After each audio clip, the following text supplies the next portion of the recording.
In last lecture, we have seen how to start the Android emulators, actually how to create the emulators using AVD Manager, and how to use the ADB commands to manipulate emulators. In this lecture, I will tell you how you can use simulators, iPhone simulators in Mac using Xcode and simulators app. So let's get started. Now here I have opened this page, iOS simulators for Appium from our tutorial, and let me go to this main website. That was my local setup, iOS simulators. So basically, if you have followed earlier lectures, I had told you that you need to install Xcode for working with iOS automation.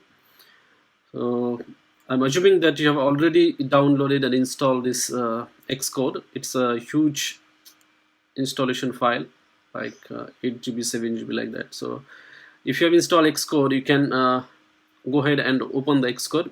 I have already created one shortcut icon here, you can see. So if you open that Xcode, then you have to go to the developer tool and then launch the simulators from there. And once you're in the simulators, that is how the screen looks like. And there you can see you can launch these emulators from this list. They have also given these versions as well. Later on, I will also explain you how you can download the previous versions of emulators or the simulators. So here you can see in the Xcode, if you go here at the top,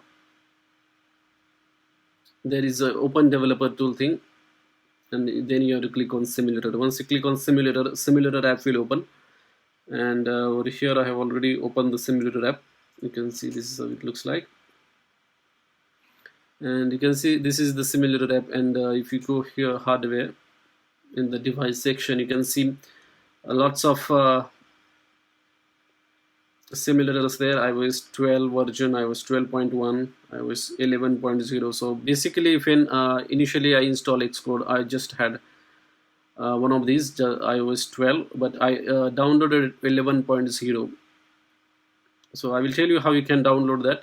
But before that, let me tell you how to launch the emulator. Just go to the version and then select any emulator. Just click on that and then it will launch the emulator. So you can see that here I have already launched this iPhone 8 11.0.1 iOS version simulator. And similarly, you can launch other simulators as well.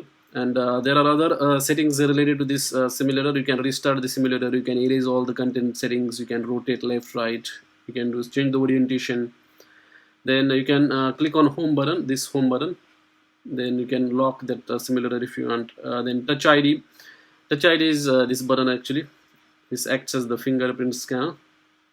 So if you want to simulate that, you can enroll that and then you can send matching touch or non-matching touch. Similarly, for iPhone X onwards, there is a Face ID setting as well. Right now it is not being displayed here because for iPhone 8 there is no Face ID, just touch ID is available. And similarly, there is keyboard setting as well. You can toggle software keyboard, like if you want to show or hide the keyboards, then touch pressure. Lots of settings are there.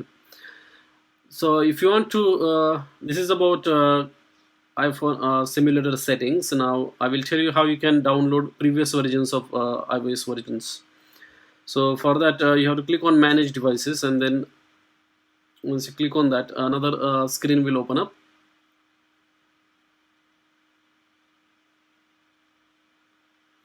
Here it will show devices and simulators tab. Devices means the real phones. You can see connected my phone there. That's why it is showing here.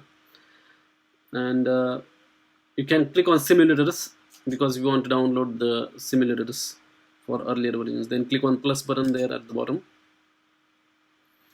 And then here in the OS version, you can see right now it is showing just 3, but here you can see there is one button, download more simulator runtime apps. Click on that. And then another pop-up comes up. For here you can specify which version of simulator you want to download. There you can see we can download 11.4, 11.3, 11.2, like that, because since this Mac is older version, it is not showing the iOS 13 and that onwards.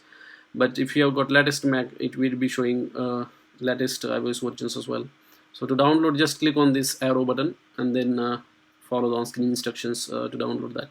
Once it is downloaded, you can see that iOS version there in this simulator, or there in the hardware. If you go to devices, here you will see another iOS version, and then you can choose any simulator that you want to launch. So that's all in this particular lecture. If you have more questions on related to this iPhone simulators, like if your simulator is not booting or blank screen is coming, there can be a lot of issues with that. Let me know through the comments, and I will try to answer all of your questions. I will see in next video. In next video, we will see how this Appium works, actually the architecture of Appium at the broad level, and we'll take it forward from there. See you in next one.